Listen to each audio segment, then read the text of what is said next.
deputy observed. The room appeared undisturbed. The bed was neatly made, the television was off, and Vaughn's overnight bag sat unopened near the chair. His jacket hung carefully over the backrest.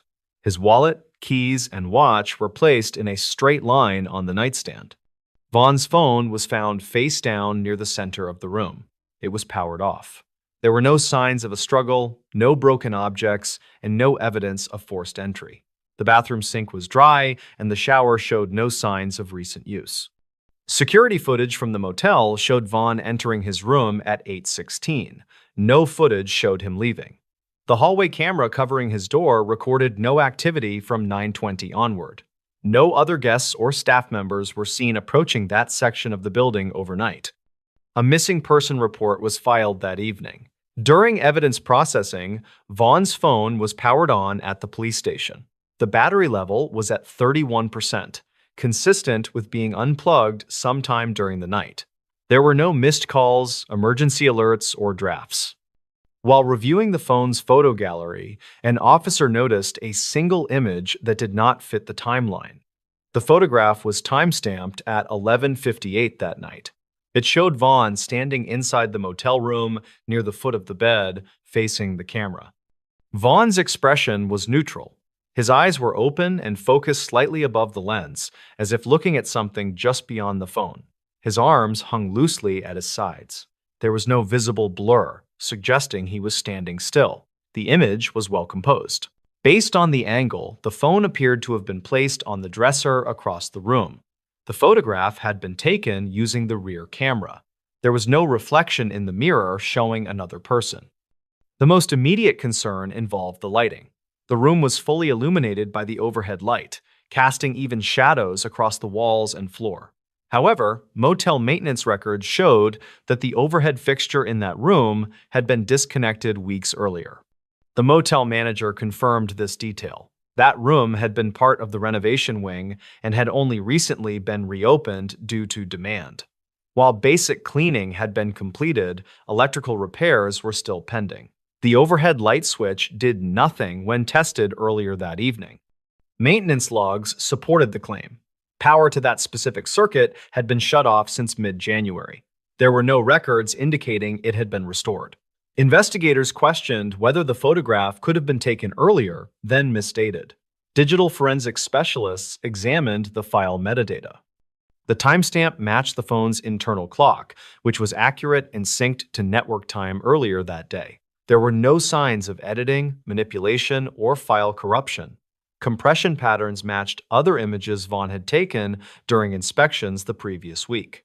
The photograph appeared to be a single original capture. Another detail raised concern. In the background of the image, the bathroom doorway was visible. A shadow extended across the bathroom wall at an angle that did not match Vaughn's position or the known layout of the room. There was no lamp or external light source capable of producing it. Investigators returned to the motel to recreate the photograph. Using the same phone model and camera settings, they attempted to produce similar lighting conditions. Without the overhead light, the room remained dim even with curtains open during daylight.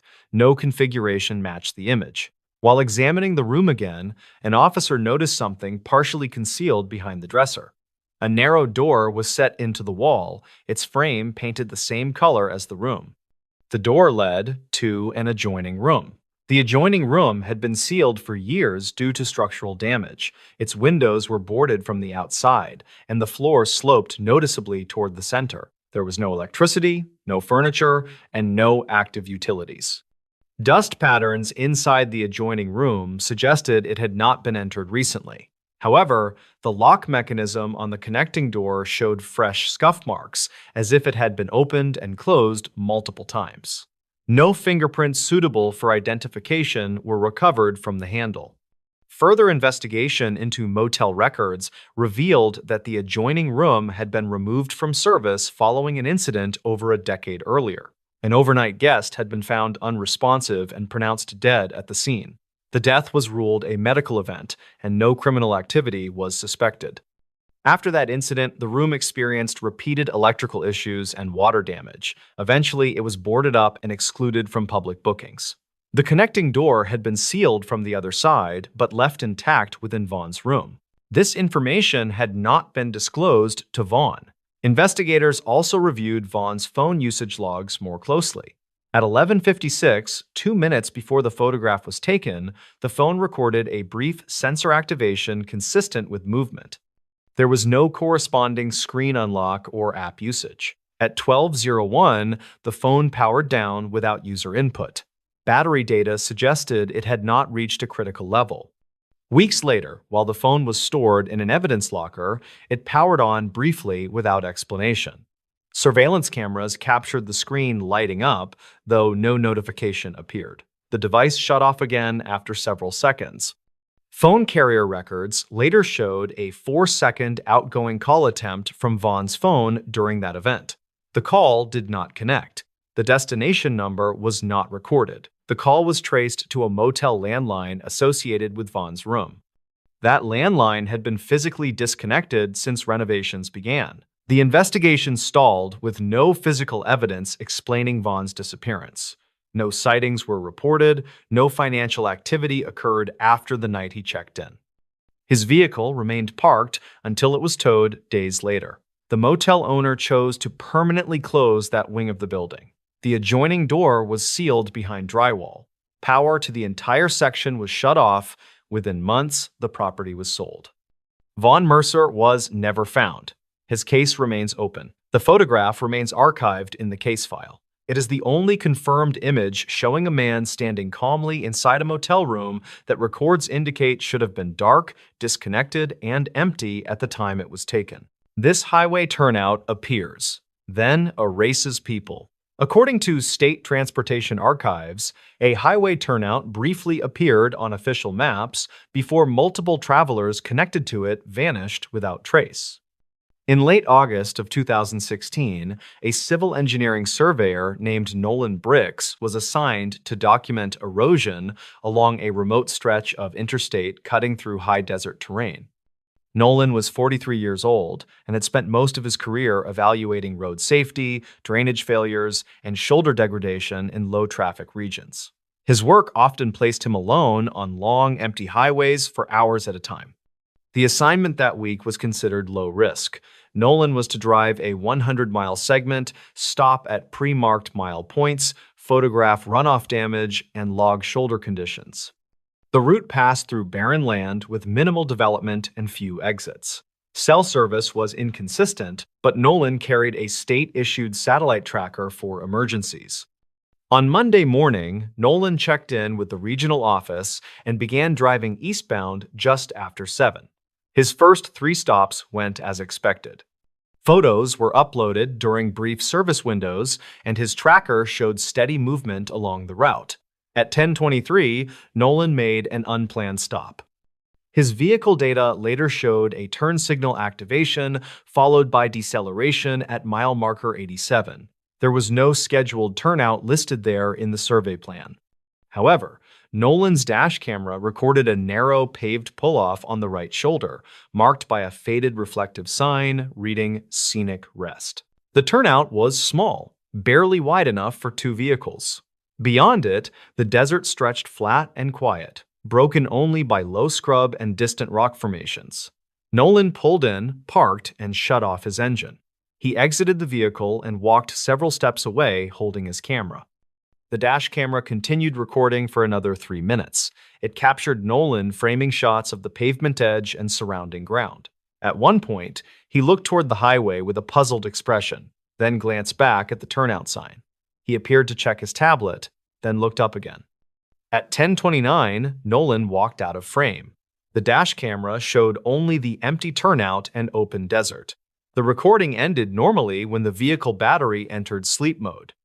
When Nolan failed to check in at noon, the regional office attempted contact. Calls went unanswered. His tracker showed no movement after 10:30. By mid-afternoon, supervisors initiated a welfare check through Highway Patrol. Troopers reached mile marker 87 just before 5. They found Nolan's state vehicle parked on the shoulder, but the turnout was gone. In its place was a continuous stretch of asphalt with no paved pull-off. There was no sign, no widened shoulder, and no tire marks leading away from the road. The vehicle sat partially on gravel, hazard lights off, doors unlocked. Nolan was not inside.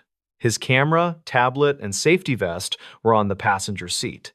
His keys were in the ignition. There were no signs of a struggle or collision. Troopers searched the immediate area, assuming Nolan may have wandered off due to heat or disorientation. The terrain was flat and offered no cover. Visibility extended for miles. No footprints were found beyond the shoulder.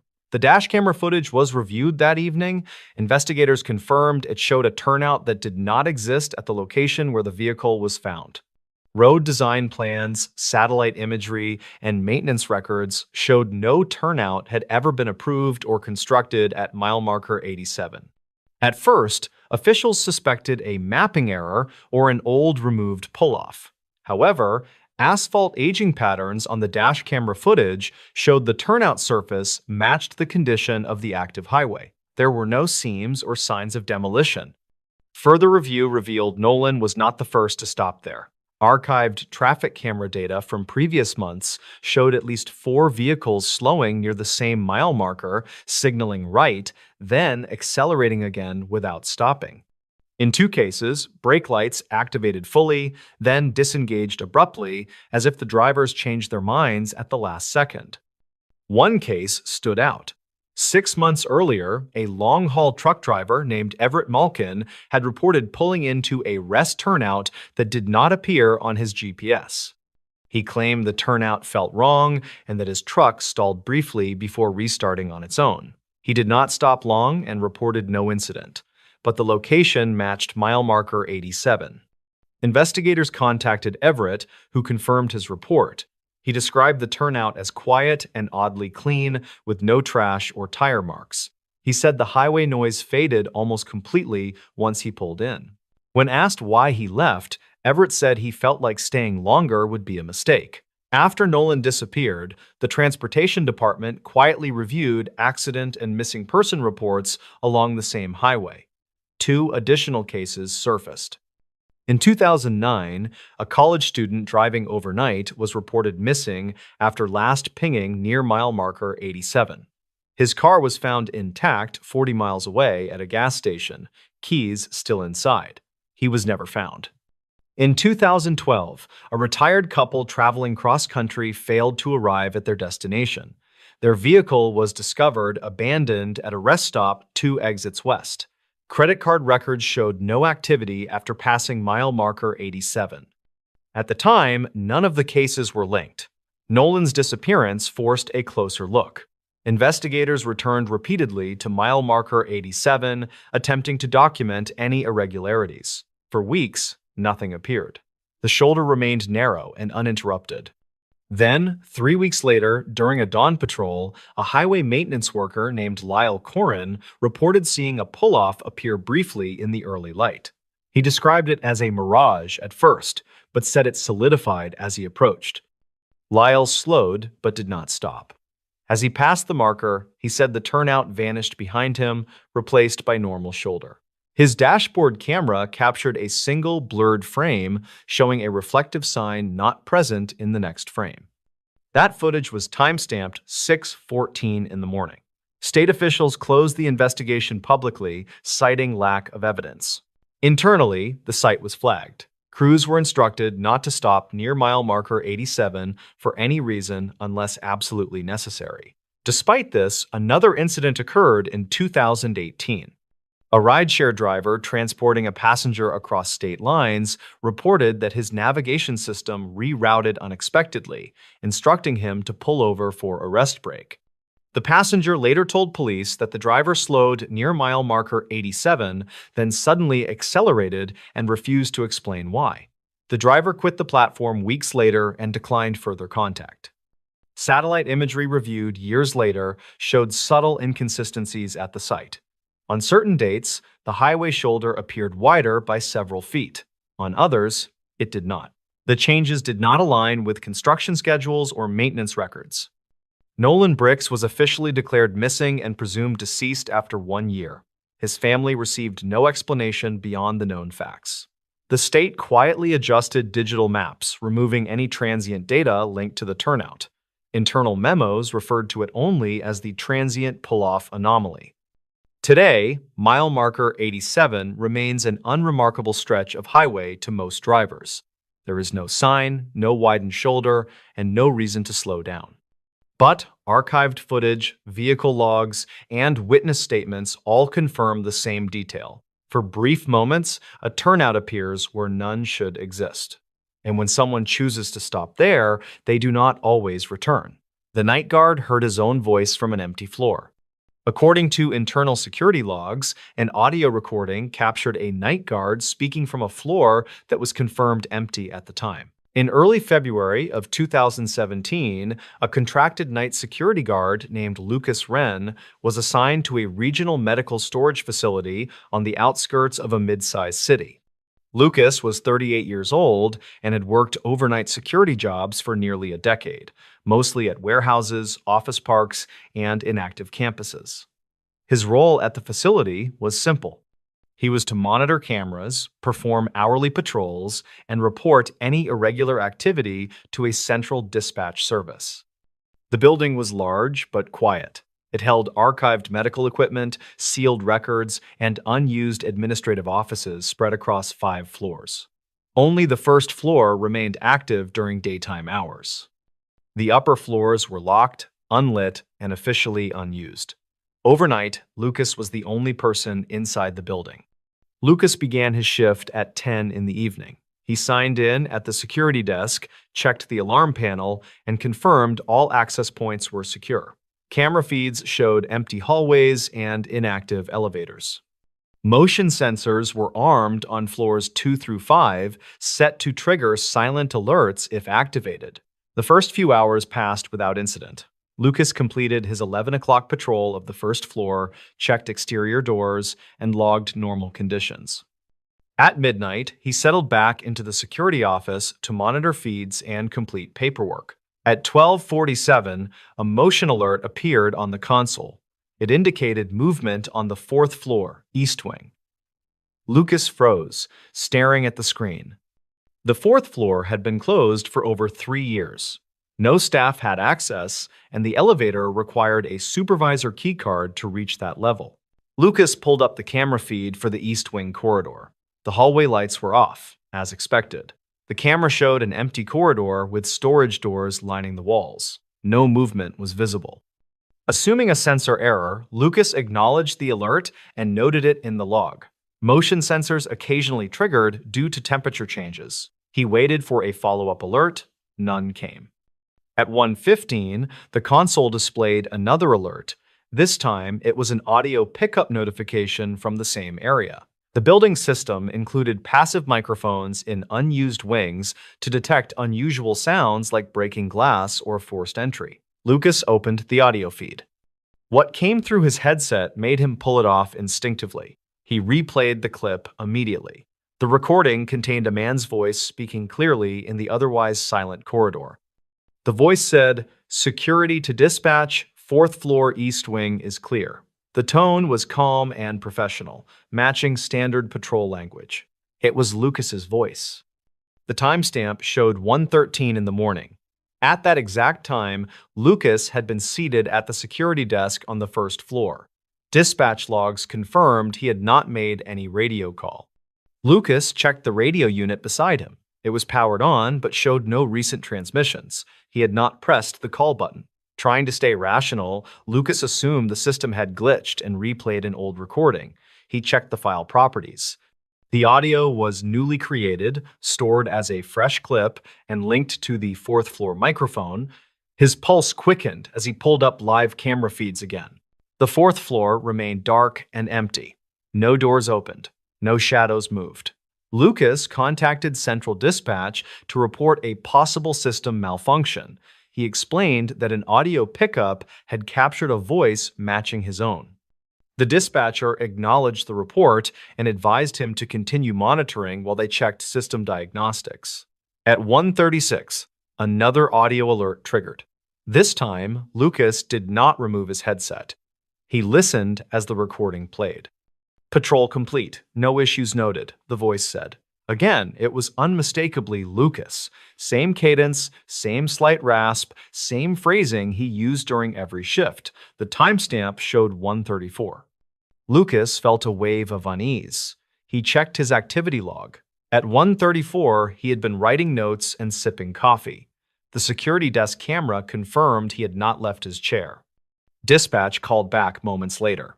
They reported no system errors and no evidence of looping audio. The dispatcher asked Lucas to confirm his location verbally. Lucas did so, stating clearly that he was on the first floor and had not patrolled the fourth. There was a pause on the line before the dispatcher replied. She told Lucas that, according to their system, a patrol acknowledgement had been received from the fourth floor microphone moments earlier. At this point, protocol required visual confirmation. Lucas was instructed to conduct a physical check of the area. Reluctantly, Lucas grabbed his flashlight and radio. He rode the elevator to the third floor since the fourth floor button remained inactive without a supervisor card. From there, he used the stairwell to reach the fourth floor door. The stairwell light flickered as he climbed. When he reached the door, he unlocked it using the emergency override key issued for patrols. The door opened into darkness. Lucas swept his flashlight across the corridor. It was exactly as shown on camera. Empty, silent, and undisturbed. Dust on the floor showed no footprints. Storage doors were closed and sealed. He walked the length of the east wing slowly, announcing his presence as trained. His voice echoed softly down the hall. No response came. After completing the patrol, Lucas returned to the stairwell and locked the door behind him. He descended back to the first floor and reported the area clear. At 2:18, another audio alert triggered. Lucas did not open the clip right away. He stared at the screen, watching the timestamp count upward. When he finally played it, his stomach dropped. The recording captured his voice again, but this time it sounded closer to the microphone. The voice said, "Still here, just finished checking storage doors." Lucas felt cold. He had not said those words during his patrol. The phrasing was similar, but not identical to anything he had spoken. Dispatch logs showed no radio traffic from Lucas at that time, yet the system marked the message as an internal audio capture, not a transmission. Lucas reviewed the live feed from the fourth floor microphone. It was silent. At 2:40, motion sensors on the fourth floor triggered again, this time in the west wing. Cameras still showed nothing. Dispatch instructed Lucas to remain on the first floor and await backup. A supervisor was dispatched from another site with an estimated arrival time of 40 minutes. While waiting, Lucas reviewed previous shift logs. He discovered something unsettling. Over the past 6 months, there were 3 instances where audio alerts had been logged overnight from the fourth floor. In each case, the recordings were brief and marked as system noise. No one had reviewed them closely. Lucas opened the archived files. Each clip contained a male voice speaking patrol-style phrases. The voice was not clearly identified in the notes, but to Lucas, it sounded uncomfortably similar to his own. The earliest clip was dated November of 2016, months before Lucas was assigned to the site. At 3:11, the supervisor arrived and entered the building. Together, they reviewed the logs and audio files. The supervisor agreed the voice sounded like Lucas, but could not explain how that was possible. They conducted a joint patrol of the fourth floor. Again, nothing was found. By morning, the incident was escalated to facility management. An internal investigation was launched. Audio equipment on the fourth floor was inspected and tested. No faults were found. No stored recordings matched the ones captured that night. The conclusion listed the event as an unexplained audio anomaly. Lucas requested reassignment and was granted it within a week. He refused to work night shifts after that. Before leaving the site, Lucas was asked to review one final clip discovered during a deeper system audit. The recording was timestamped 2013, long before Lucas worked security at all. The voice on the recording used his exact phrasing, his exact tone, and ended with the words, "End of shift." The fourth floor remains closed. Audio monitoring was later disabled. The recordings remain archived, labeled clearly with date, time, and location. They are the only documented instances of a night guard's voice being heard performing duties on a floor where no one was present, including the guard himself. This abandoned cabin recorded breathing with no one inside. According to county evidence logs, an audio recorder captured steady human breathing inside an abandoned cabin while the structure was confirmed empty. In late October of 2018, a wildlife monitoring technician named Aaron Kells was assigned to service passive recording equipment in a protected forest basin. Aaron was 42 years old and had worked seasonal contracts for over 15 years, specializing in acoustic monitoring of animal movement and illegal hunting activity. His job often required long hikes to isolated locations where equipment could remain undisturbed for months. The cabin sat deep within the basin, more than 6 miles from the nearest access road. It had been built decades earlier for fire watch crews, but was abandoned after repeated structural issues. The roof sagged, the windows were boarded, and the interior was considered unsafe for occupancy. Entry was restricted except for authorized monitoring work. Aaron arrived at the trailhead just after sunrise. He checked in by radio, noted clear weather conditions, and began hiking toward the cabin with a pack containing fresh batteries, data cards, and a handheld recorder. The device was designed to activate when sound exceeded a low threshold, capturing audio clips for later review. The plan was simple. Aaron would replace the recorder mounted inside the cabin, test it briefly, then leave before dusk. He had performed similar work dozens of times without incident. When Aaron reached the cabin shortly after noon, he performed a standard exterior check. The door was secured with a steel latch and numbered seal. The seal was intact. No footprints surrounded the structure, and no wildlife signs were present near the entrance. Aaron unlocked the door, entered briefly, and swapped the recorder mounted near the back wall. The interior smelled of dust and rot. Light filtered through cracks in the boards, but visibility was poor. He completed the task in under 10 minutes, relocked the door, applied a new seal, and noted the serial number in his log. Before leaving, Aaron activated a secondary recorder placed beneath the floorboards, intended to capture vibrations and low-frequency sounds. He tested it by clapping once inside the cabin. The device responded as expected. Aaron exited, secured the door again, and began the hike back toward the trailhead. He checked out by radio at 4:30 and left the basin before nightfall. 2 weeks later, Aaron returned to the office to process the collected data. Most of the recordings were uneventful. Wind, distant animal movement, and occasional tree creaks filled the files. Then he reached a set of clips time-stamped 3 days after his visit. The first clip lasted 20 seconds. It contained a faint, rhythmic sound. Aaron adjusted the volume and listened closely. It was breathing. The sound was slow and steady, clearly human in cadence. Inhale, exhale, pause, repeat. There was no accompanying movement, no footsteps, and no wind interference. Like slow in Mani 2045 and Mani Docs 10, and the redisting of you unsubscribe on the problem site at Raise Docs 10. The microphone sensitivity matched the profile of someone standing or sitting very close to the device. Aaron flagged the clip and reviewed the next file. The second clip was longer. The breathing continued, joined briefly by a subtle fabric rustle, as if clothing shifted. No speech occurred. The sound stopped abruptly at the end of the recording window. Over the next hour, Aaron identified 11 separate clips captured over a 4-hour period. All contained the same breathing pattern. The intervals between clips suggested the source remained inside the cabin for an extended time. Concerned, Aaron reported the anomaly to his supervisor. The supervisor reviewed the files and agreed the audio did not match known wildlife patterns. The cadence was too regular, and the frequency range matched adult human respiration. A site inspection was scheduled for the following morning. A team of 3, including a ranger and a safety officer, returned to the cabin. They approached cautiously, documenting the seal on the door before entry. The seal, applied by Aaron, remained intact and unbroken. Inside, nothing appeared disturbed. Dust patterns on the floor were undisturbed. No food, clothing, or personal items were present. The recorder sat in its mounting bracket untouched. The team removed the device and reviewed its internal logs. The timestamps matched the audio files. The recorder had activated repeatedly without registering any door movement or vibration spikes consistent with entry. Investigators expanded the inspection to the surrounding area.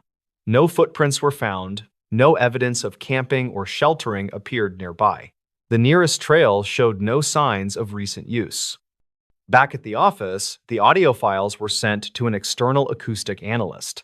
The analyst confirmed the sounds were consistent with human breathing at close range. The pattern showed subtle variations typical of a living person, not mechanical noise or looping audio.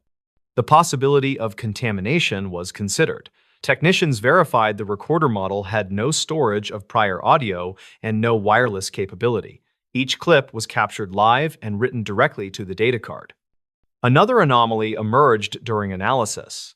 In two of the clips, a second sound appeared beneath the breathing. It was extremely faint but rhythmic, resembling a slow footstep on wood. The interval suggested someone shifting weight periodically, though no creaking typical of the cabin structure was present. Weather data was reviewed. On the day of the recordings, temperatures dropped sharply overnight, but wind speeds remained low. There were no storms or seismic activity. The investigation broadened. Archived data from the same cabin was reviewed, spanning the previous 5 years. 3 earlier instances surfaced. In 2012, a short clip captured a single exhale followed by silence. It was dismissed as wind interference at the time. In 2015, a recorder logged intermittent breathing sounds for nearly an hour. The file was marked as corrupted and archived without review. In 2017, a ranger reported hearing faint sounds inside the cabin during a routine exterior check. The report was informal and never escalated. None of those incidents had resulted in a confirmed explanation. To rule out unauthorized entry, the team installed motion sensors and an additional camera outside the cabin. The cabin remained sealed. Over the next month, no movement was detected. Then, during the 3rd week of monitoring, another set of breathing recordings appeared. This time, the audio was closer and louder. In one clip, a brief whisper-like sound occurred, though no words could be identified. The sound profile suggested the source was directly above the recorder. Investigators reviewed the external camera footage corresponding to the timestamps. The cabin exterior remained unchanged. No doors opened, no shadows past the windows. A structural engineer examined the cabin and confirmed there were no crawl spaces large enough to conceal a person. The floorboards were intact. The walls contained no voids beyond insulation. The county classified the recordings as unexplained biological audio events. The cabin was removed from active monitoring. All equipment was retrieved, and access to the site was restricted further. Aaron Kells completed his contract later that year and declined to renew. He stated he no longer felt comfortable working isolated assignments. The recordings remain stored in the county archive, labeled with time, date, and location. They are the only confirmed instances of sustained human breathing captured inside a sealed structure with no evidence of entry. The cabin still stands in the basin, locked and unused. No one has been assigned to enter it since. Dispatch logs from this town end abruptly at the same minute. According to regional emergency archives, every dispatch log from a single town stopped recording at exactly the same minute without explanation. In early April of 2019, a communications analyst named Victor Rowe was assigned to audit archived emergency records from several rural municipalities. Victor was 46 years old and worked for a state oversight contractor responsible for reviewing data integrity, response timing, and equipment compliance. His work was usually uneventful, involving long hours comparing timestamps and cross-checking call summaries. One town in particular drew his attention almost immediately. The town was small, isolated, and surrounded by farmland and low forest. It operated a combined dispatch center handling police, fire, and medical calls for a population under 4,000. Nothing about it suggested unusual activity. Response times were average, call volume was low, staffing was minimal but consistent. What stood out was the ending. Every dispatch log across every system ended at the same minute. Victor noticed it while reviewing call summaries from 2019. The log stopped at 11:17 in the evening on March 26th. There were no entries after that time, no system shutdown notice, no transition to a backup server. The data simply stopped. At first, Victor assumed the files were incomplete. He checked earlier years. 2018 ended the same way, 11/17, March 26th. So did 2017. And 2016.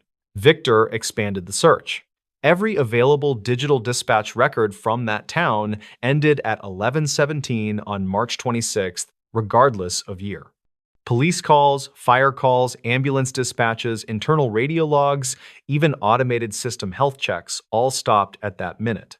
Earlier years used different software platforms, different vendors, and different hardware. Yet the ending point remained identical. Victor contacted the county office to request clarification. The clerk confirmed the town still operated its own dispatch center. Calls were handled locally and then mirrored to county systems when necessary. There had been no reported outages or closures. When Victor asked for records after 11:17, the clerk paused. She said those records were not accessible through normal requests and suggested he speak with the town administrator. Victor scheduled a visit. He arrived in town 2 days later. The dispatch center was housed inside the municipal building, a low concrete structure beside the police station. From the outside, everything appeared normal. Patrol cars were parked. Lights were on. People came and went. Inside, Victor met the town administrator, a man named Harold Metz. Harold was in his early 60s and had worked for the town for most of his career. When Victor explained his findings, Harold did not seem surprised. He said the issue had been noticed before. Harold explained that dispatch operations technically continued after 11:17, but records from that point forward were handled differently. When Victor asked what that meant, Harold hesitated, then said the logs were considered unreliable. Victor requested to see them anyway. Harold declined, stating the records were restricted under an internal policy enacted years earlier. He did not elaborate. Victor then asked a more specific question. He asked why the cutoff minute never changed. Harold did not answer immediately. Instead, he asked Victor how much he already knew. Victor explained that he only knew the data ended abruptly and uniformly. He had no theory beyond a possible automation error. Harold sighed and told Victor to follow him. They walked down a hallway into a small conference room. Inside was a metal filing cabinet with a faded label. Harold unlocked it and removed a single binder. He placed it on the table and opened it. Inside were printed dispatch summaries. They all ended at 11:17. Harold explained that years ago, before the town upgraded its systems, dispatchers noticed something odd. Every year, on March 26th, calls would continue to come in after 11:17, but the recordings and logs would not save properly. At first, they blamed equipment, then software, then human error, but the problem persisted through multiple upgrades. Harold said the town stopped attempting to preserve logs after that minute because reviewing them caused issues. Dispatchers reported audio distortion, missing segments, and entries that contradicted known events. Victor asked what kind of contradictions. Harold said there were calls logged that no one remembered taking. Units were dispatched that no one recalled sending. Responses were recorded for incidents that never appeared on police or medical reports. Victor requested audio samples. Harold shook his head and said those were not kept. Victor pressed further. He asked why the cutoff time was always 11:17. Harold told him that was when it started. The first incident occurred years earlier, long before Victor's review period. On March 26th of that year, at exactly 11:17, the dispatch center received a call that no one could explain. The call did not come from a phone number. It appeared as an internal line. The dispatcher who answered it reported hearing background noise consistent with the town square, even though the square was empty at that hour. Then a voice spoke, stating an address that did not exist. When the dispatcher attempted to clarify, the call ended. Minutes later, another call came in. this time requesting medical assistance for the same non-existent address.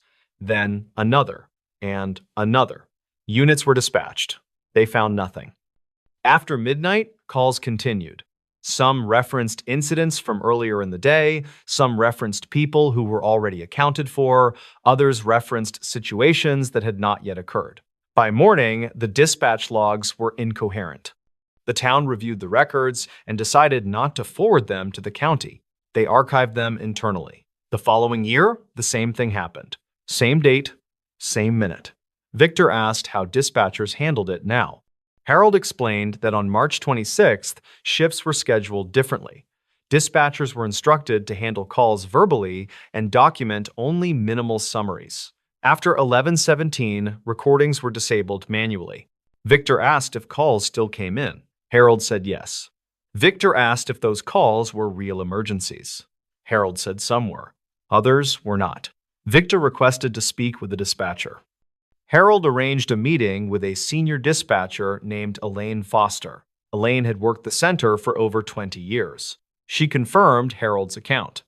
Elaine said that at 11:17, the tone of calls changed. Background noise became inconsistent. Callers provided details that were technically accurate, but contextually wrong. She described calls reporting fires in buildings already burned years earlier, medical emergencies involving people who were sitting safely at home, reports of accidents that later occurred hours after the call was received. Victor asked why they continued to answer the phones. Elaine said because not answering them made things worse. In 1 year, they attempted to reroute calls to the county after 11:17. The county dispatch center received a flood of calls with incorrect routing data. Several calls originated from lines that did not exist.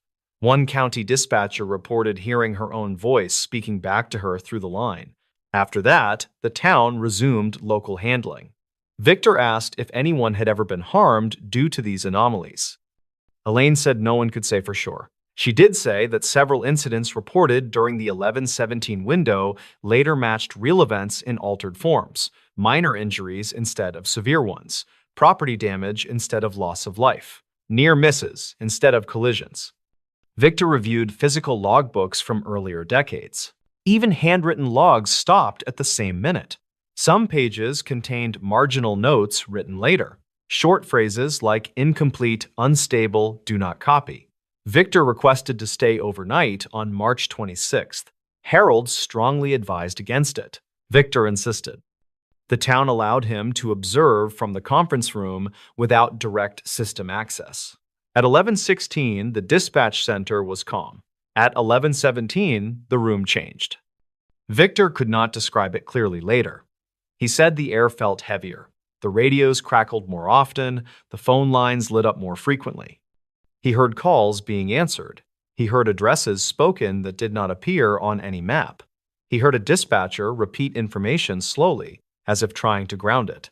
Victor checked his watch repeatedly. At 11:30, he noticed something else. The wall clock above the consoles had stopped. It read 11:17. All of them had. Victor left the next morning with limited notes.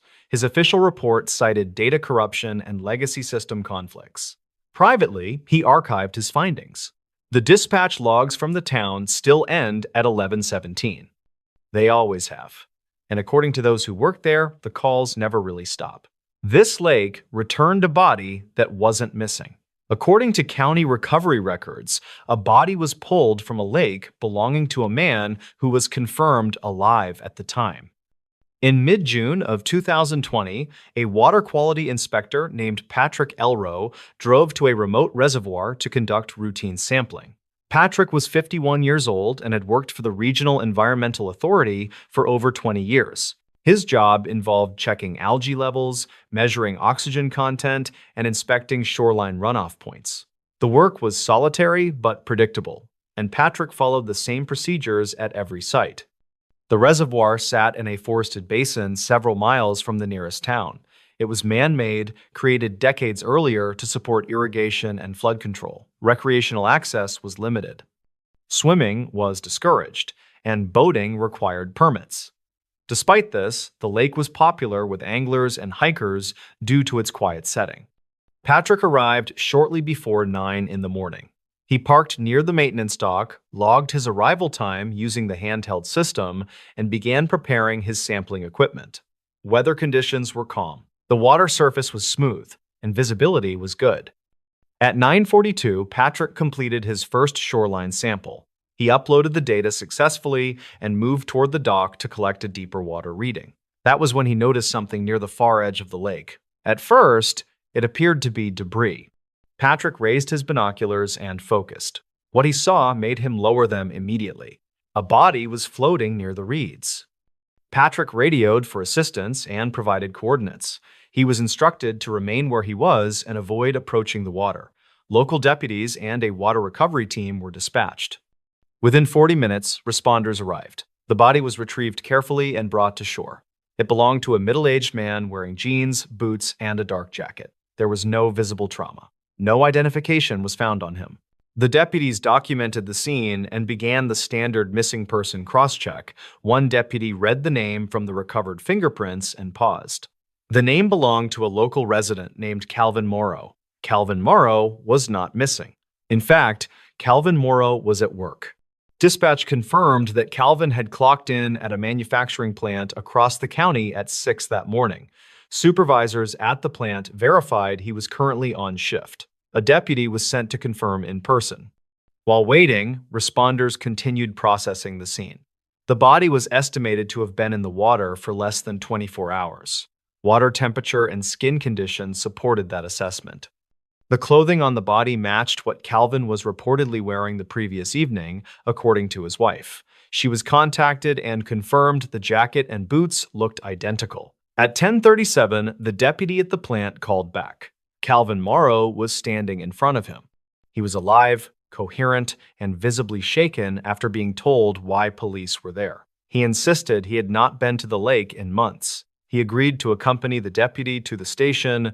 The situation escalated quickly. The recovered body was transported to the county morgue. A second set of fingerprints was taken, dental records were compared, the match was confirmed again. The body was Calvin Morrow.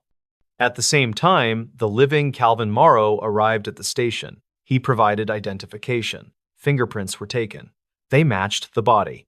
Investigators assumed an administrative error.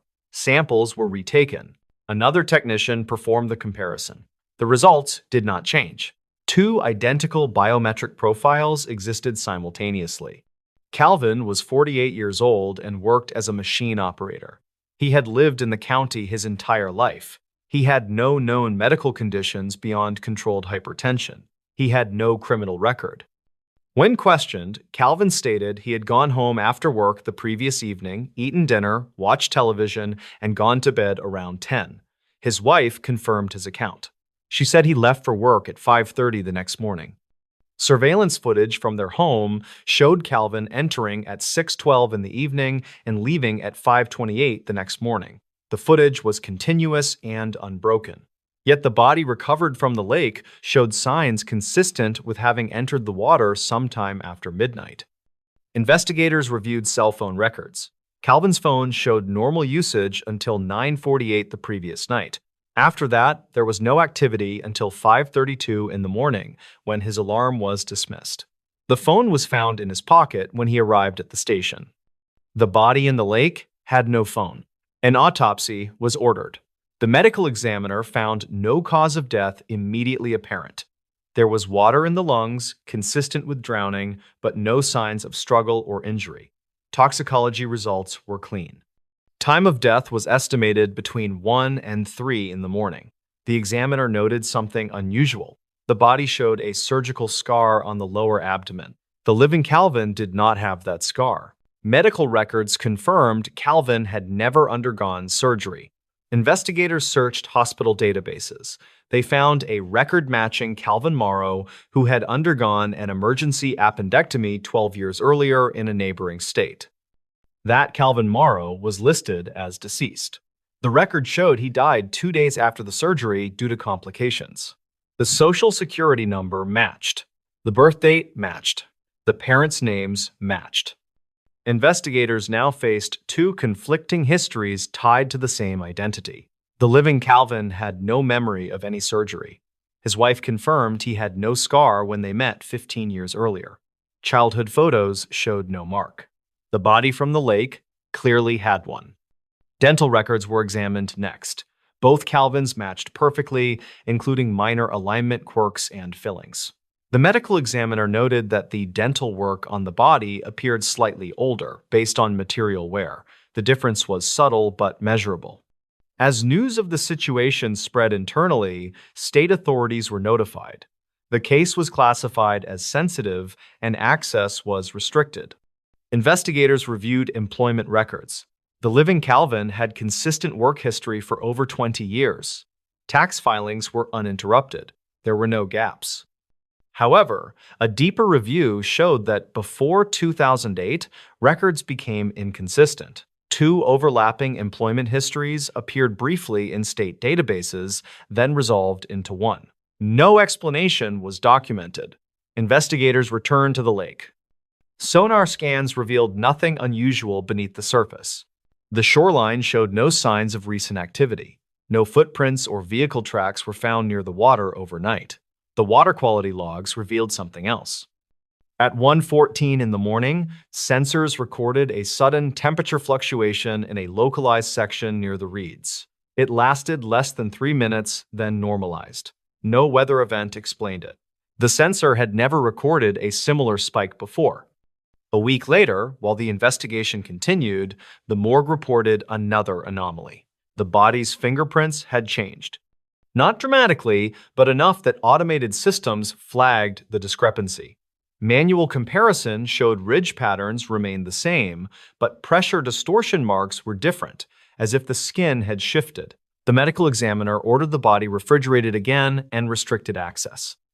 That night, security cameras in the morgue recorded a brief power fluctuation.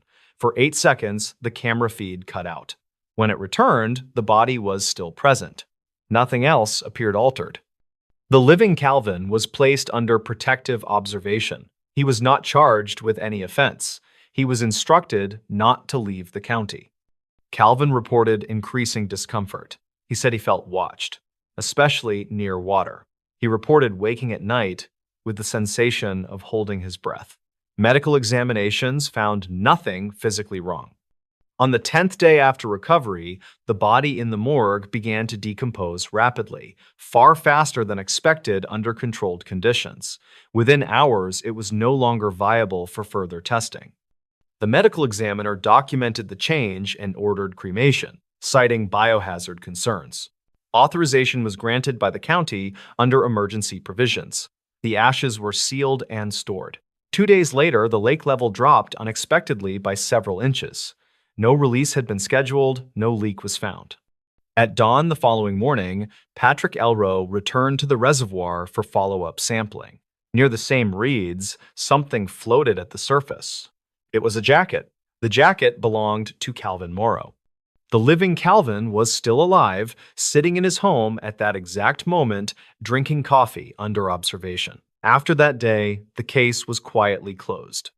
Official records list the recovered individual as an unidentified male with similarities to a local resident. The fingerprint match was removed from public databases. The appendectomy record was marked as clerical error. Calvin Morrow continued his life. He still works at the same plant. He avoids the lake. Patrick transferred departments. The reservoir remains open. But according to internal recovery logs, the lake did not produce a missing person. It returned someone who was never gone. The basement door that only opens after the final prayer. According to maintenance and clergy records, a locked basement door opened repeatedly only after a specific prayer was completed. In early December of 2018, a facilities caretaker named Owen Carth was assigned to oversee after-hours maintenance at a small hillside chapel outside a rural town. Owen was 53 years old and had worked custodial and repair jobs for religious properties most of his adult life. He was familiar with old buildings, aging infrastructure, and the odd sounds that came with them at night. The chapel was modest, built decades earlier by a local congregation that had since dwindled. Regular services were still held twice a week, mostly attended by elderly parishioners. The building included a sanctuary, a small office, storage rooms, and a basement that was officially listed as sealed and unused. Owen's duties were straightforward. He checked heating systems, ensured doors were locked, and addressed minor repairs reported by staff. He worked evenings to avoid disrupting services. On his first night at the chapel, nothing seemed out of place.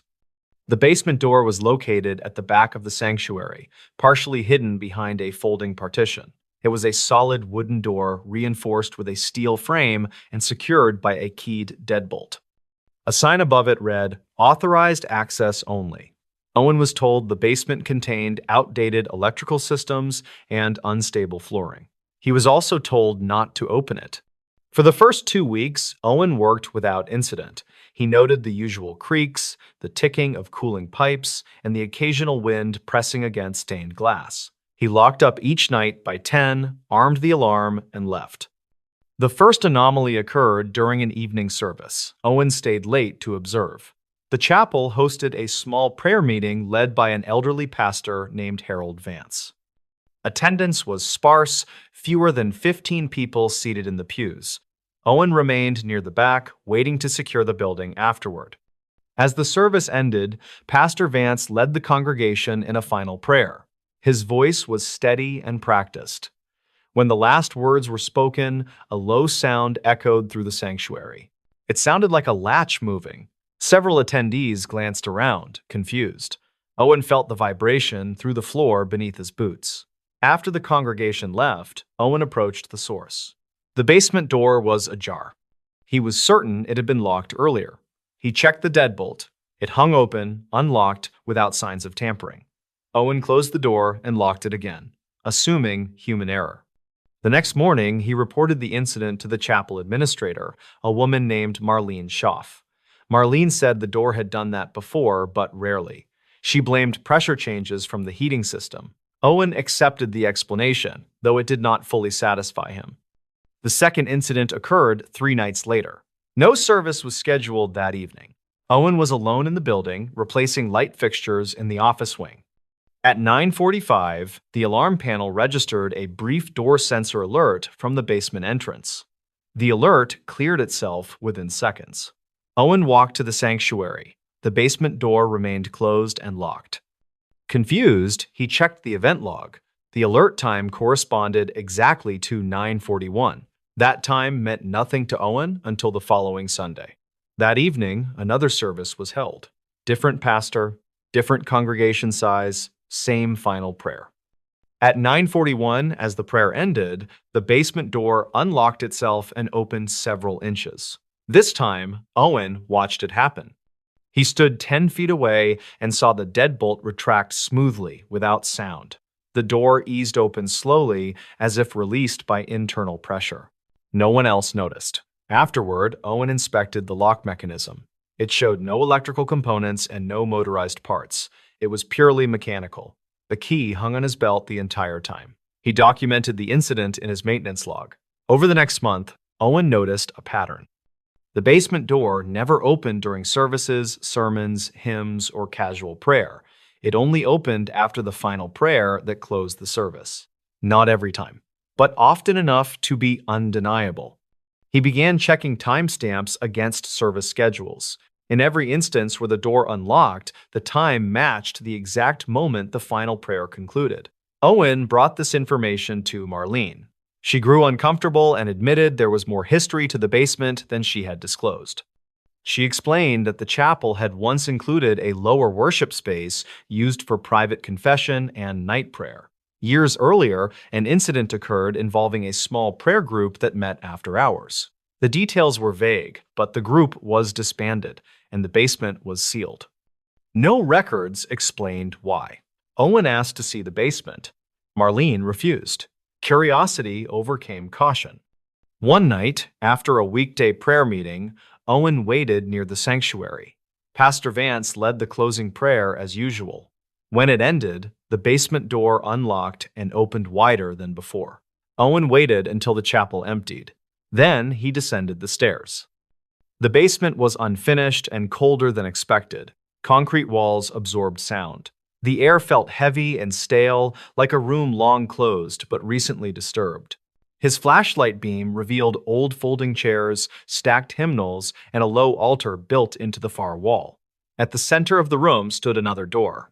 This one was smaller and reinforced with metal brackets. There was no handle, only a recessed panel. Owen approached cautiously. The panel was warm to the touch. Behind him, the stairwell door closed on its own. Owen did not panic. He documented the layout, took photos, and returned upstairs without touching the inner door. When he reached the sanctuary, the basement door was closed and locked again. The next morning, Owen reviewed his photos. Several images were missing. The ones that remained showed faint impressions near the inner door, as if fingerprints pressed from the other side of the wall. Owen showed the photos to Marlene. She contacted the diocese. An internal review followed. Officials visited, inspected the basement, and sealed the inner door permanently. They replaced the basement lock and installed additional sensors. They told Owen the matter was resolved. It was not. The basement door continued to unlock after final prayers, even with the new hardware. Sensors recorded the deadbolt retracting without electrical input. Eventually, clergy changed the wording of the final prayer. The door did not open. For weeks, nothing happened.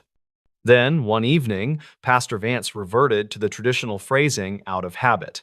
The door opened immediately. The diocese ordered the chapel closed temporarily. Owen was reassigned.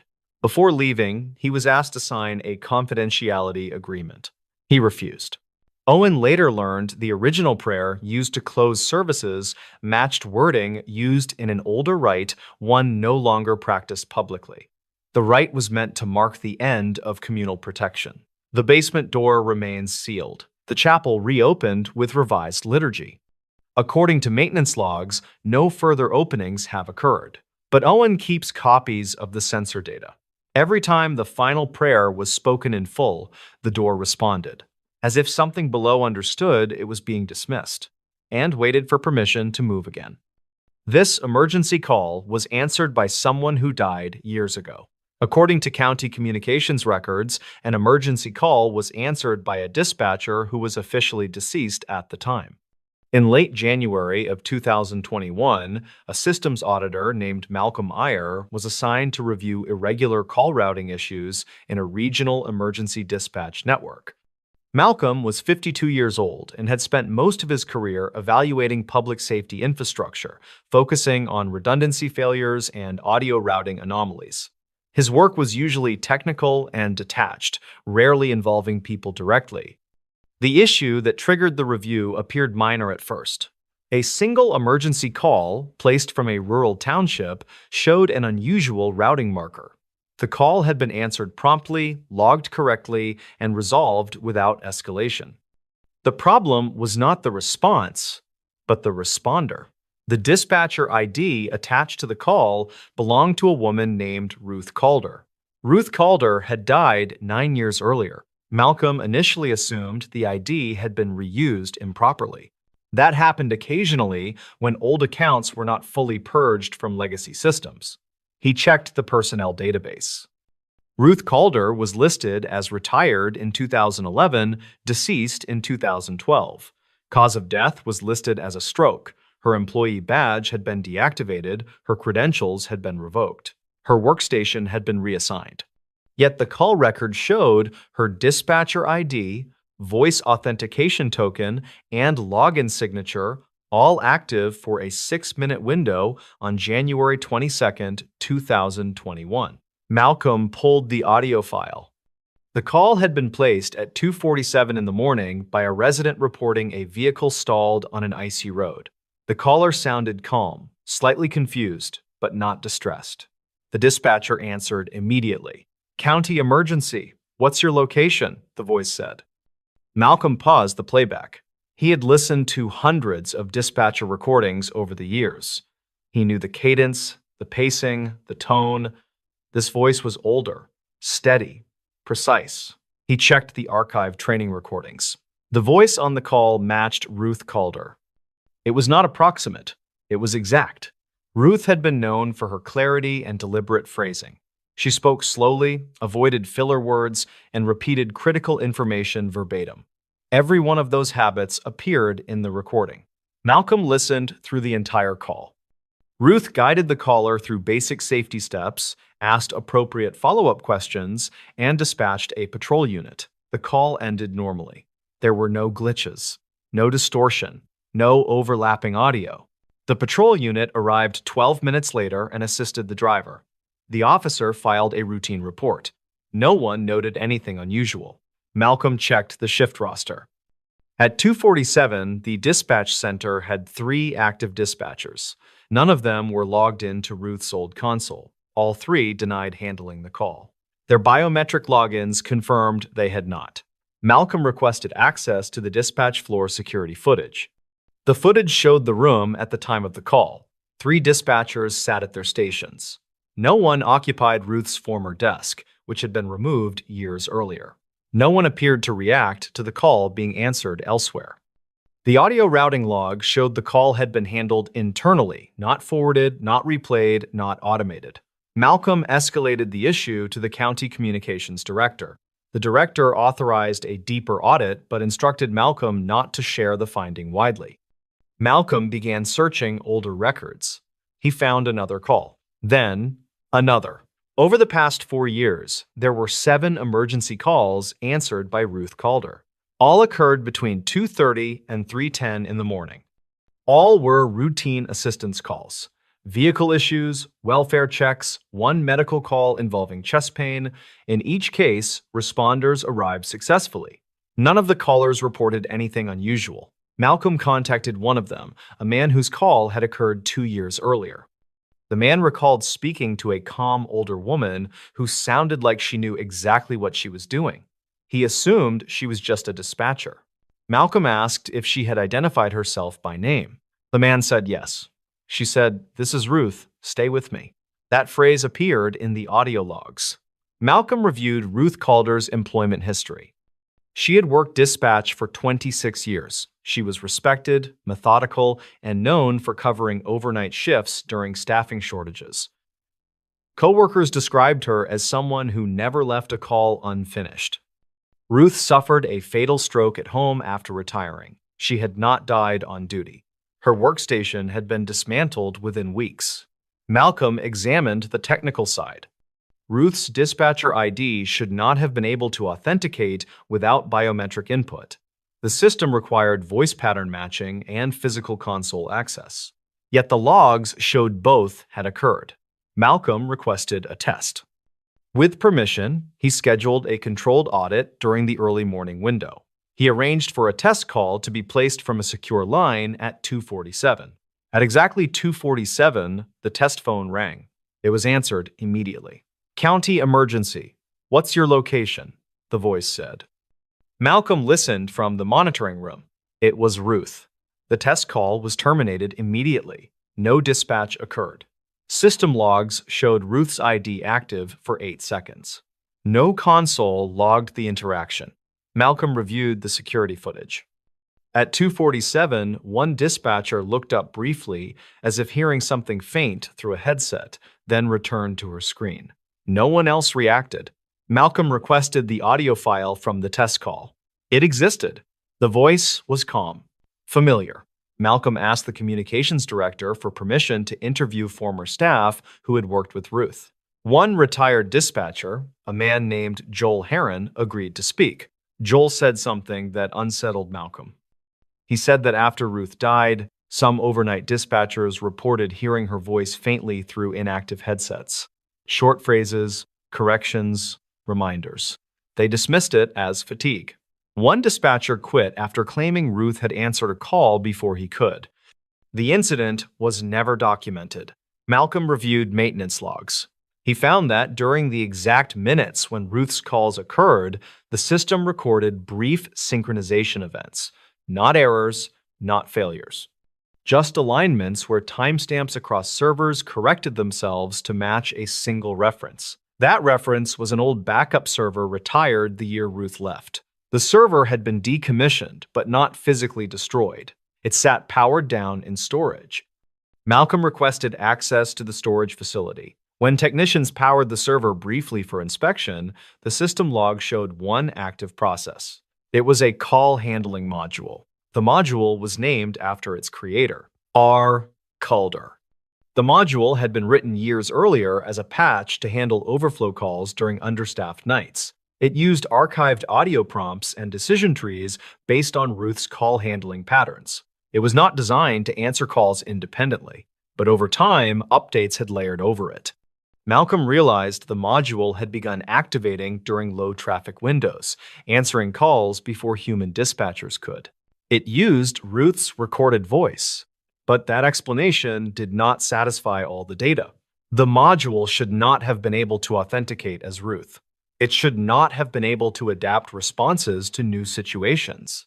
It should not have known details not present in scripts. One call from 2020 involved a diabetic emergency. Ruth's voice instructed the caller to check a medication the caller had not mentioned. The instruction was correct. Malcolm asked the communications director to disable the module permanently. The director agreed. The server was wiped. The module was deleted. The following month, another call came in at 2:52. It was answered. "Stay with me," the voice said. This time, the caller hung up. The call log recorded no dispatcher ID. No audio file was saved. The patrol unit arrived anyway, responding to a silent dispatch ping. Malcolm resigned shortly after. In his final report, he cited unresolved legacy system behavior. Privately, he kept copies of the audio files. They remained the only records of emergency calls calmly answered by someone who had been dead for nearly a decade. Calls that were handled correctly. Calls that helped people. Calls answered by someone who, according to every official record, should not have been there at all. The security tape from this bridge is missing one person. According to Transportation Authority records, a security camera recorded a group crossing a bridge, but one confirmed individual never appeared on the footage. In late September of 2019, a structural safety inspector named Darren Holt was assigned to review pedestrian traffic footage from a concrete suspension bridge spanning a narrow river gorge. Darren was 47 years old and worked for a private firm contracted to assess wear patterns, crowd flow, and safety compliance on aging infrastructure. His job usually involved spreadsheets, timestamps, and long hours watching uneventful video. The bridge itself was unremarkable. It connected a small residential district to a public park and was used daily by joggers, cyclists, and families. There were no tolls, no checkpoints, and no access restrictions. The camera system had been installed 5 years earlier after minor vandalism incidents, and it recorded continuously from dusk until dawn. Darren's review focused on an incident reported by local police. A group of 5 people had crossed the bridge together late one evening. 4 were later seen on the far side. 1 was not. That person was not reported missing at the time. The group consisted of co-workers from a nearby distribution center who had finished a late shift and decided to walk together toward the bus stop near the park. Their names were logged during a routine police interview days later after questions arose about a discrepancy in head count reported by witnesses. All 5 co-workers agreed on one fact. They had crossed the bridge together. The missing individual was a man named Eric Voss. Eric was 32 years old and worked inventory control. He was described by co-workers as quiet, punctual, and uneventful. He had no known medical conditions and no history of erratic behavior. On the night in question, the group left work just after 10:30. Surveillance footage from the distribution center parking lot showed all 5 walking toward the street. Street cameras captured them approaching the bridge entrance together at 10:42. That was where the discrepancy began. Darren pulled the bridge footage from that night and slowed it down. The camera angle covered the entire span from end to end. The timestamp was stable. The image quality was clear. At 10:43, 4 people entered the frame.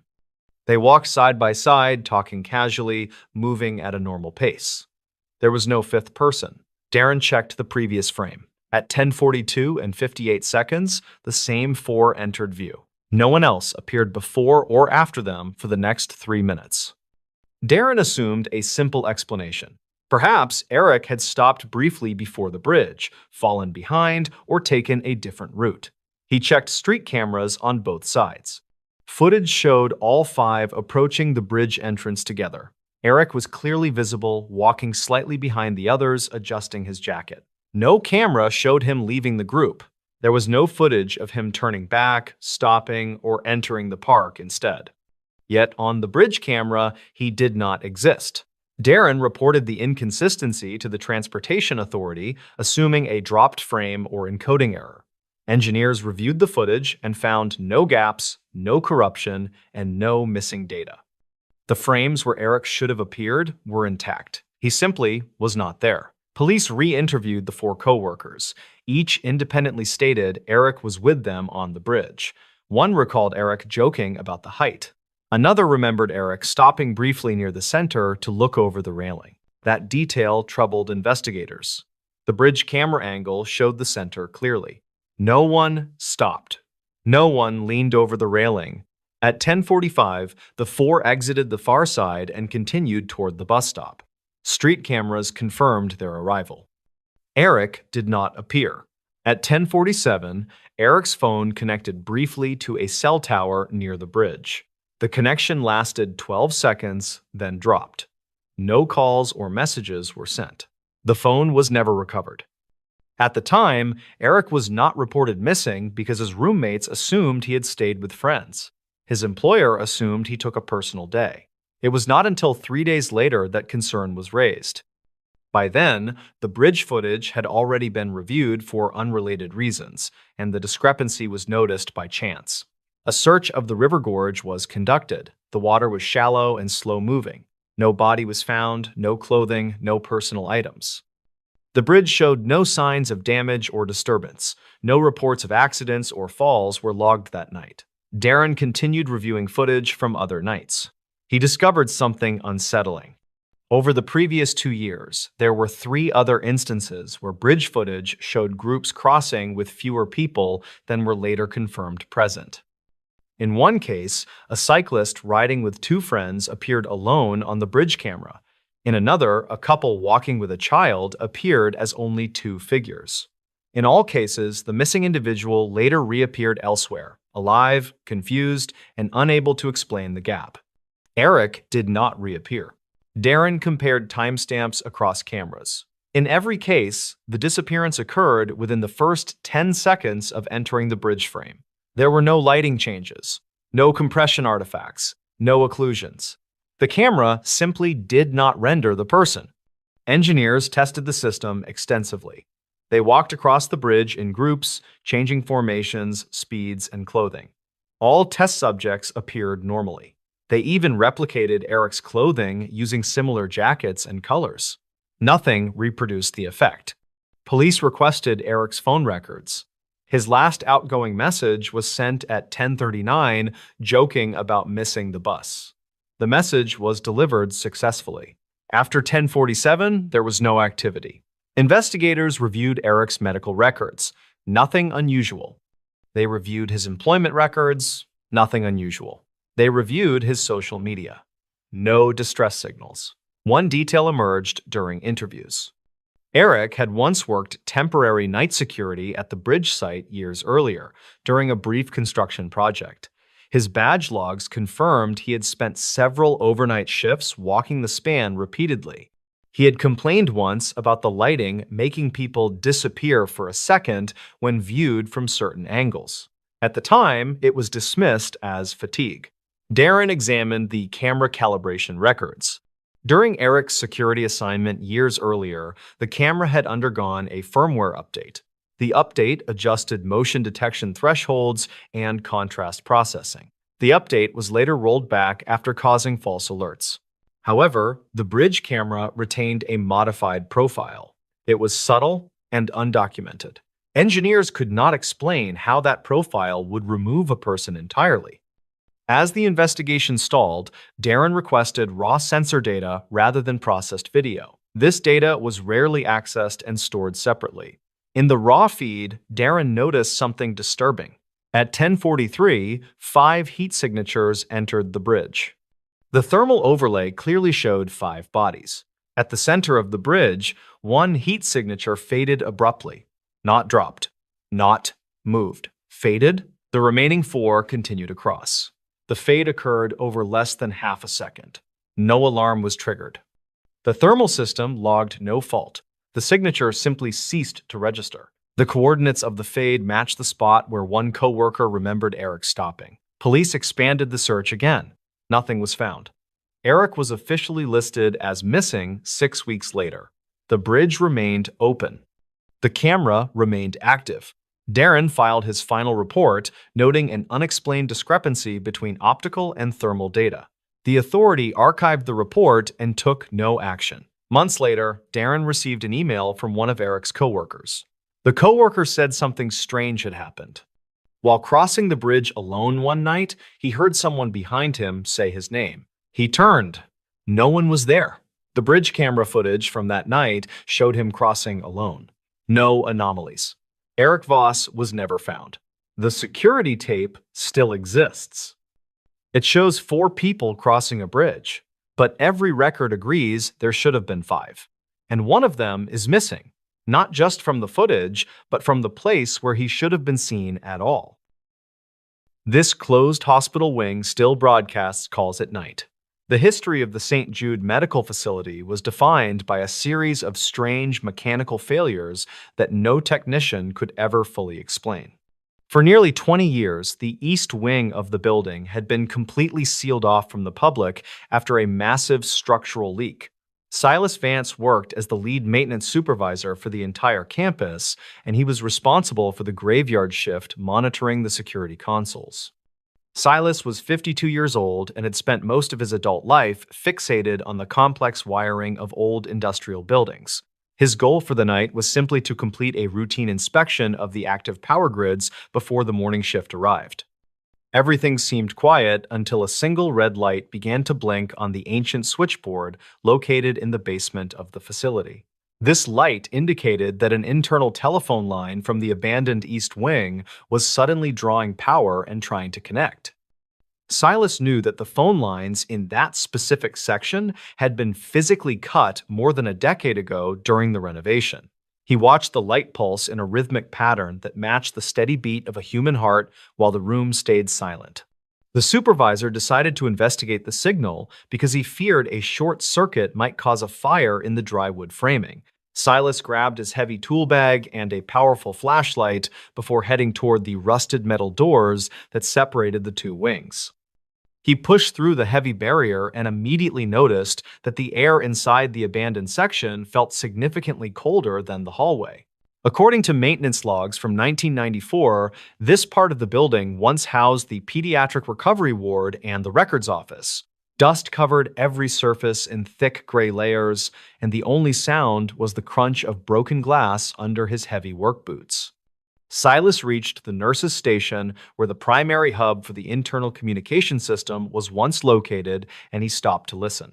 A faint scratching sound echoed through the hallway, like someone was dragging a fingernail across the surface of a metal desk nearby. He turned his flashlight toward the sound and saw an old rotary telephone sitting on a plastic chair in the middle of the corridor. The cord for the phone was missing, yet the internal bell inside the plastic housing began to ring with a sharp metallic tone. Silas picked up the receiver with a shaking hand and held it to his ear while he held his breath to listen. He heard a series of rapid clicks, followed by the muffled sound of a woman speaking in a very hurried and frantic voice. The woman reportedly identified herself as a night nurse named Meredith, and she asked why the patient in room 412 was missing. Records from the hospital archive later showed that a nurse named Meredith worked in this wing during the summer of 1982. Silas tried to respond, but the line only emitted a high-pitched static that made his ears ring with a sharp pain. He dropped the receiver and watched as it swung back and forth on its short cord while the voice continued to speak. The woman on the line started reciting a list of names and dates that sounded like a series of official hospital discharge logs.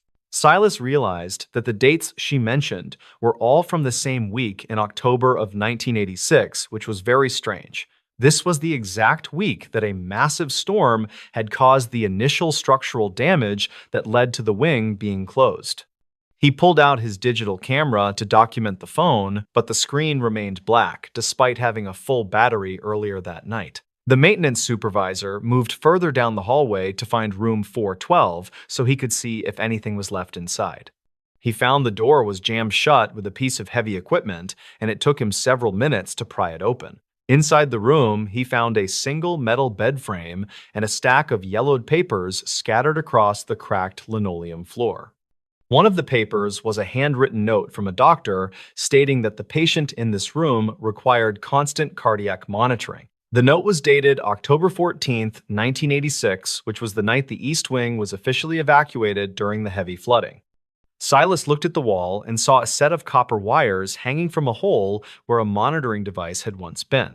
He noticed that the copper wires were glowing with a soft blue light that seemed to pulse in time with the static. The sound of the woman's voice suddenly blasted through the building intercom system, and her tone had changed from frantic to very calm. She began to describe the exact outfit that Silas was wearing, including the color of his jacket and the brand of his boots. Silas felt a surge of adrenaline, and he began to back out of the room while keeping his flashlight pointed at the ceiling. He reached the main hallway and saw that all the lights in the abandoned wing were now glowing with a dim orange hue. The intercom system continued to broadcast the voice of the nurse as she described a man standing alone in the dark hallway. Silas realized that the woman was not just a recording, but she was describing his movements in real time as he walked. He ran toward the exit doors, but found that the heavy electronic locks had been engaged from the main security console downstairs. This was impossible because Silas was the only person with the security codes required to lock down the abandoned wing for the night. He pulled out his radio to call the front desk, but the only thing he heard was the sound of his own breathing. The voice on the intercom told him to look behind the desk at the nurse's station if he wanted to find the key. Silas walked back to the station and reached into a small hidden compartment where he found a set of very old brass keys. The keys were labeled with the name of the head administrator who had disappeared shortly after the wing was sealed in the 80s. Silas used the largest key to unlock the emergency exit, and he practically fell out into the cool night air of the courtyard. He looked back at the windows of the East Wing and saw a single light shining from the window of room 412. The local police department later conducted a full sweep of the building, but they found no evidence of any living person inside. They discovered that the telephone Silas had answered was a prop that had never been connected to any functional electrical system or line. Investigators found a series of dispatch logs from 1986 that contained the exact same phrases Silas heard on the intercom. The logs were part of a training exercise that had been recorded, but the playback equipment had been destroyed in the flood. Silas Vance resigned from his position the very next day, and he never returned to the St. Jude Medical Facility for work. The hospital board eventually decided to demolish the East Wing entirely to make room for a new parking structure and modern lab. During the demolition, the construction crew found a hidden room behind the walls of the recovery ward that contained several active microphones. These microphones were connected to a series of hidden speakers that were designed to broadcast audio into the closed wing for testing. However, the power source for these speakers had been disconnected for 30 years, and the wires were completely corroded by the damp. The mystery of how the calls were broadcasted remains a subject of debate among the former staff members who still remember that night. Silas still tells people that he can hear the faint sound of a ringing phone whenever he passes by the empty lot. He believes that some buildings have a way of holding on to the sounds of the past like a needle on a record. This event serves as a reminder that the technology we leave behind can sometimes find a way to speak back to us. The voicemail found after the hiker was already gone. According to archived dispatch records, a voicemail was logged at the ranger office after the missing hiker was already believed unreachable. In late October of 2012, a seasonal trail technician named Rowan Hale arrived at a remote high-desert forest reserve just after sunrise. Rowan was 34 years old and worked short-term contracts, maintaining trails, signage, and emergency access routes. His assignment that day was routine and clearly documented. He was scheduled to hike a closed maintenance loop, replace two damaged markers, photograph erosion zones, then return to his vehicle before nightfall. The reserve covered thousands of acres of broken terrain, with narrow canyons, dry washes, and long ridge lines that interfered with radio signals. Cell service was unreliable and often non-existent beyond the access road. Rowan had worked this reserve twice before and understood the risks. He parked at a locked service gate, signed the trail register with time and destination, and started hiking shortly after 10 that morning. Weather conditions were considered ideal for late October. The sky was clear, winds were light, and no storms were forecast. Temperatures were expected to drop quickly after sunset, but daytime conditions posed no immediate concern. Rowan carried standard gear, including water, a first aid kit, a handheld radio, spare batteries, and a compact camera issued by the reserve. At 1:40 in the afternoon, Rowan missed his first scheduled radio check. That alone did not raise alarms, since terrain often blocked transmission windows. When the second check was missed at 3:40, a supervisor noted the delay in the daily log. By 5:30, with daylight fading, Rowan had still not returned and his truck remained parked at the gate. The situation was upgraded to overdue status, but protocol required waiting until morning unless there was evidence of distress. No emergency transmission had been received, and weather conditions overnight were stable. Search operations were scheduled to begin at first light the following day. Search teams deployed just after sunrise, with 3 rangers and 1 volunteer tracker familiar with the terrain. They followed Rowan's planned loop using the trail register, his work order, and known maintenance points.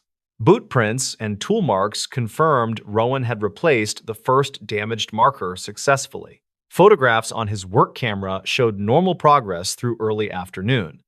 The final image on the camera was timestamped at 3:16. It showed a narrow ravine bordered by stone walls and scrub brush. Nothing in the frame suggested danger or urgency. No image after that time was recovered. The camera battery still held a charge when it was later found. Shortly before noon, searchers located Rowan's backpack near a dry wash, roughly 1 mile off the established trail. It was upright, leaned carefully against a rock, not discarded or damaged. Inside were his water bottle, first aid kit, camera, radio, and spare batteries. Nothing appeared broken or disturbed. The radio was powered on, set to the reserve frequency, but emitted no sound. There were no obvious signs of a fall, no blood, and no clear tracks leading away from the site. Wind and loose soil made tracking difficult, but the placement of the pack appeared intentional. Search leaders marked the location and expanded the search radius outward through the canyon system. That evening, after search teams had returned to base, the reserve office phone rang once and stopped. The office was closed, so the system recorded the call automatically. The caller ID showed a blocked number. No one noticed the voicemail at the time, as staff were focused on planning the next day's search. The following morning, a dispatcher reviewing overnight activity discovered the message. It was 43 seconds long. The recording began with heavy breathing, followed by Rowan's voice. He identified himself by name and job title, consistent with emergency training. His speech was strained but coherent. He said he was injured, off-trail, and unable to reach his radio. Midway through the message, Rowan paused and lowered his voice. He said he could hear someone nearby, though he did not specify who. The background audio contained wind and faint movement sounds. Near the end of the recording, a sharp impact noise was heard, followed by silence until the call ended.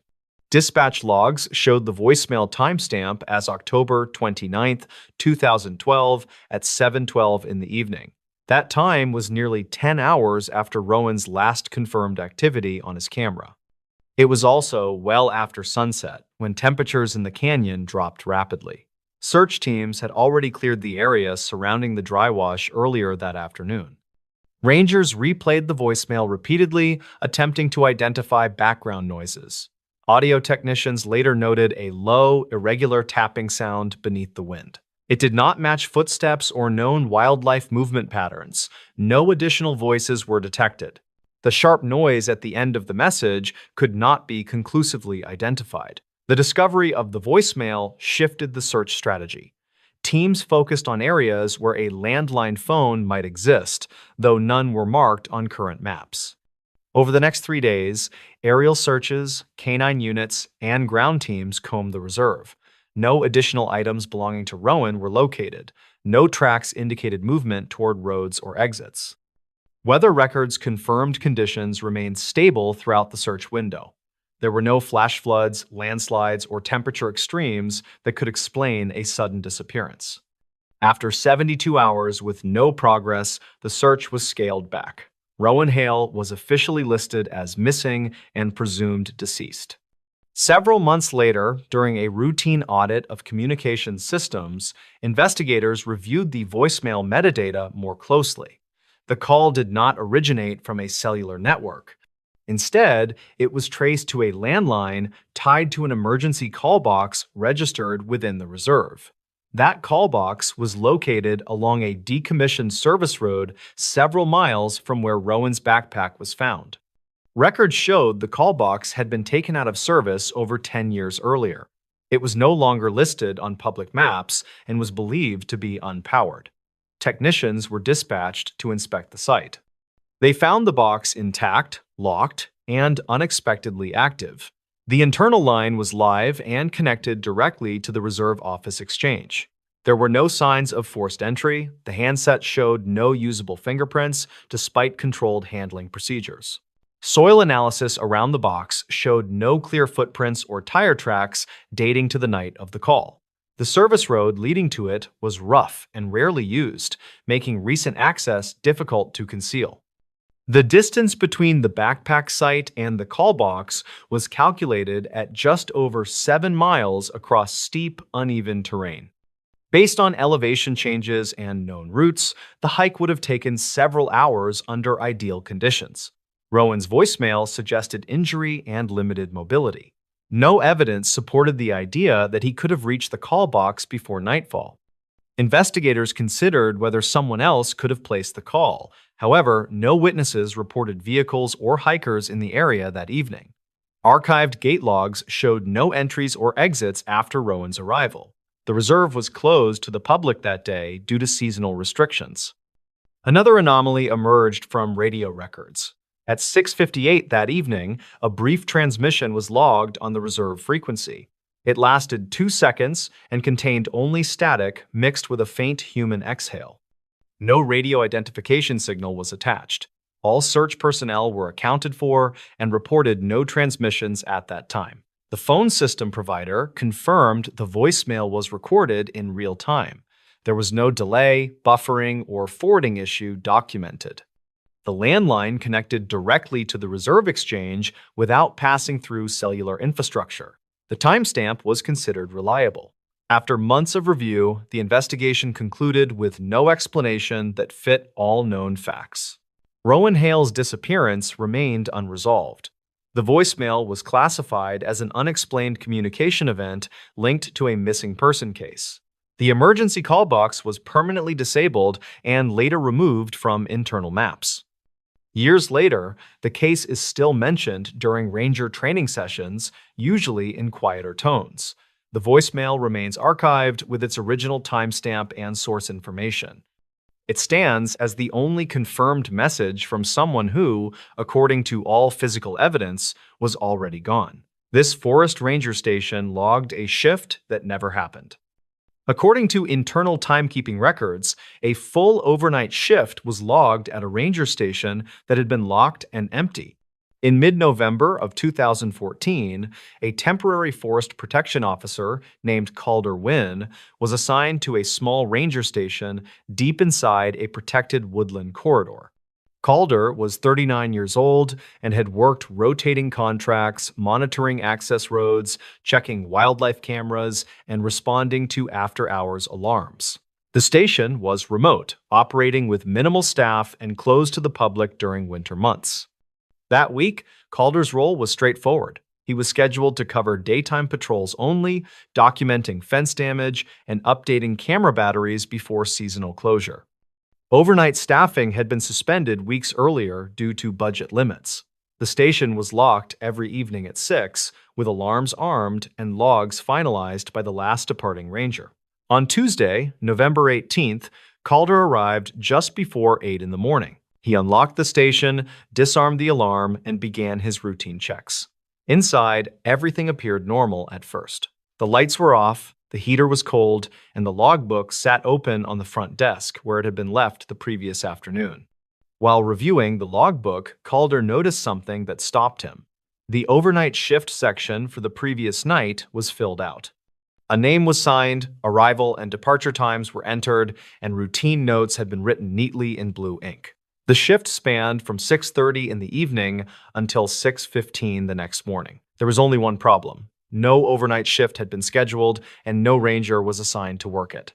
The signature did not belong to any current staff member. It was unfamiliar, but written confidently, without hesitation marks.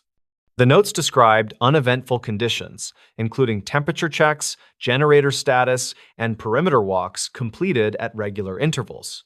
Each entry matched the format used by trained staff. Calder checked the security panel. The alarm history showed the system had been disarmed at 6:28 the previous evening and rearmed at 6:17 that morning. Those times aligned almost exactly with the logged shift. There were no error codes or forced entry alerts. Assuming a clerical mistake, Calder contacted the regional office by radio. Supervisors confirmed no one had been scheduled overnight and no authorization had been issued for station access. Maintenance staff also confirmed no work orders required entry during that time. Calder conducted a walkthrough of the station. The kitchen showed signs of use. A coffee mug sat in the sink, still faintly warm. The trash bin contained a used paper towel. The restroom showed fresh water droplets in the sink basin. None of this had been present when the station was locked the prior afternoon. The station's exterior told a similar story. Boot prints circled the building in the frost, forming a consistent patrol path. The prints were clear and evenly spaced, suggesting calm walking rather than hurried movement. Calder followed them until they faded near the tree line. Security camera footage was reviewed next. Cameras covered the front entrance, the equipment shed, and the access road. From 6:30 onward, footage showed normal nighttime conditions. No vehicles arrived, no figures appeared, doors were not visibly opened, yet interior sensors recorded movement throughout the building at regular intervals. The generator log showed it had been checked twice overnight, with readings entered digitally at times matching the handwritten notes. Power consumption records confirmed usage consistent with one person moving through the station, using lights intermittently, and running water briefly. By midday, supervisors arrived to inspect the station themselves. They confirmed the log entries were accurate in form and terminology. The language used matched internal